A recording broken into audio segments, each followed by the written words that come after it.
Hey, what is going on guys? RvzStealth here, and in today's video, we're going to be taking a look at the top lane tier list for patch 8.13. Now before we get into the video, this is going to be sponsored by Overwolf. They've just recently come out with a new app called FaceCheck, and FaceCheck is going to give you a lot of different information in game without having to tab out and go to different sites. So what FaceCheck is going to do for you is it's going to tell you things like how many games the opponents have played on a certain champion. It's going to tell you things like what rank they are. It's going to give you recommended build paths, recommended ability maxing, and some tips as well. Some counter tips on how you're supposed to play against certain champions. And these build paths and these ability maxing and all the tips are actually very up to date, and they're very accurate as well. And then out of game, you do have the option to compare yourself to other players in your elo to see what different things you do need to improve on. So there's just a lot of different information that you can get with this app, and it's 100% free as well, guys. So I will leave a link down in the description below, which you can use to go ahead and download FaceCheck. Alright, so if we jump into the tier list now, right now in the top lane in this patch, a lot of the focus is on the early game, and it's on playing these champions that can get a good snowball going in the early game and that can help influence other lanes. So the first champion here in the tier 1 is going to be Talon, and he definitely fits that criteria of a strong early game top lane champion in this patch. Talon really doesn't lose too many matchups in the laning phase because he's a pick that you actually don't see as often either. At least in the top lane. He's being played a lot in the mid lane right now, but top lane Talon isn't something you see a ton, and it can really catch the enemies off guard. A lot of players aren't going to expect his level 2 all-in damage. They're just going to disrespect it in the early game, and a lot of the time you can just get first blood with Talon, and if you get first blood on Talon, your ability to take over the game is some of the best for any champion.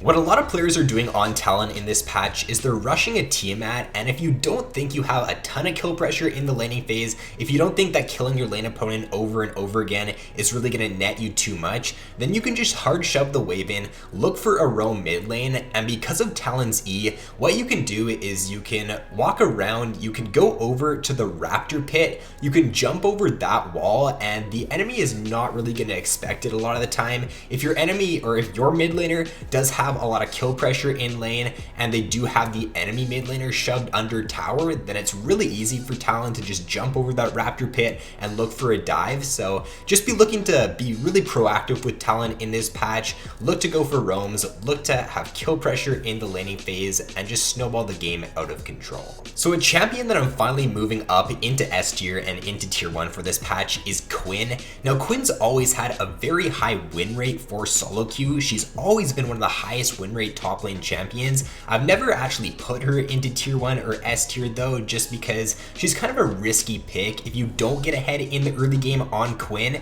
then your mid to late game is just very weak compared to most top lane champions. But because getting ahead in the early game in this patch is a lot more important, and because Quinn, her ability to get ahead in the early game is some of the best for any champion, it just makes her a really good pick in this meta. And a lot of the time the game isn't going to even reach the mid to late game if you can get ahead with Quinn on this patch. There's not a ton of tanks being played in the top lane right now. There's not a ton of champions that are just going to hard outscale her. So I just think for this meta right now, Quinn is a really good top lane pick.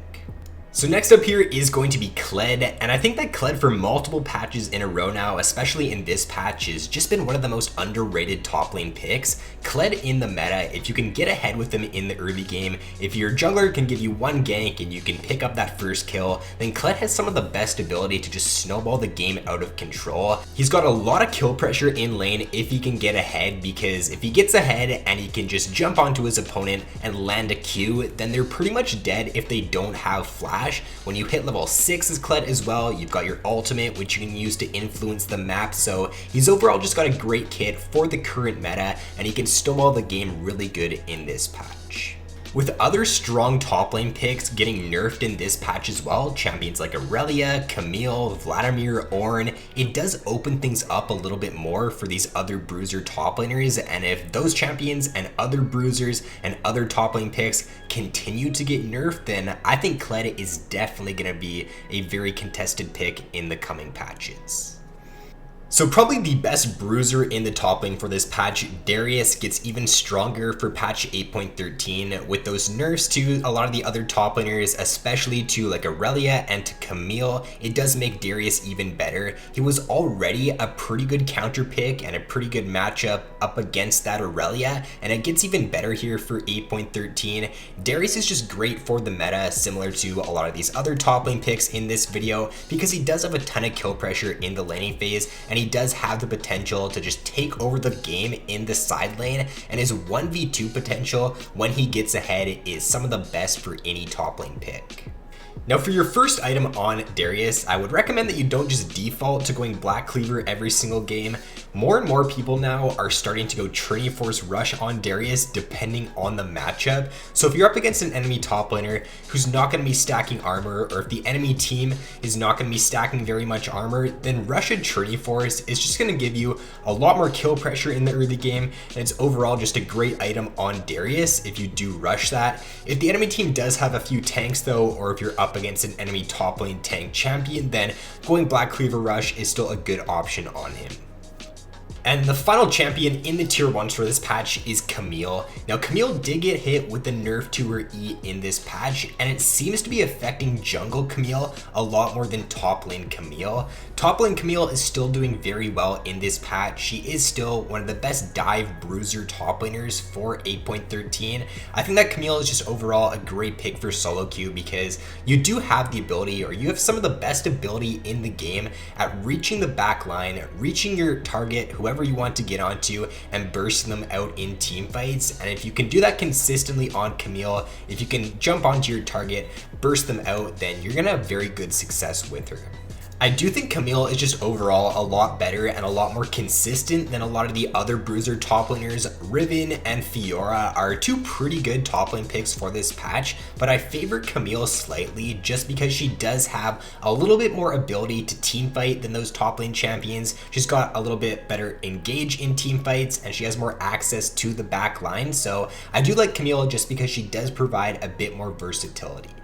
Now for runes on Camille in this patch, both Press the Attack, Conquer, and Comet are doing pretty well on her. Press the Attack has become the one that most players are running now though on Camille. It also does have the best win percent for any rune on her, so if you just want to default to one rune page on Camille, then I would just go for Press the Attack right now. But depending on your matchup, you can run Comet. Comet's still pretty good if you're in a matchup to where the enemy top laner is very squishy and you're going to be able to poke them out with the Comet and the Scorch. If you're in a matchup though to where you will be able to get a few auto attacks off when trading to proc Press the Attack, and if you're in a tank matchup as well, then Press the Attack is going to be the better option in a lot of matchups.